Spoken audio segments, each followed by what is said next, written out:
Hi guys, ngayon lang ako nakapag-update ulit. So ngayon guys, i-introduce ko naman sa inyo itong native square lumpia tree. Ito yun guys, oh. Guys, yan. Ito yan guys.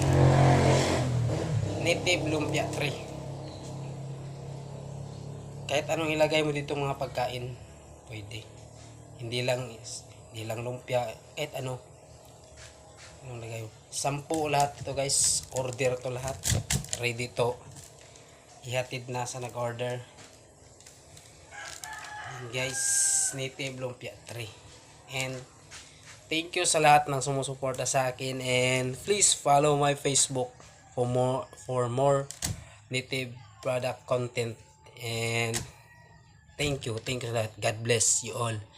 Thank you.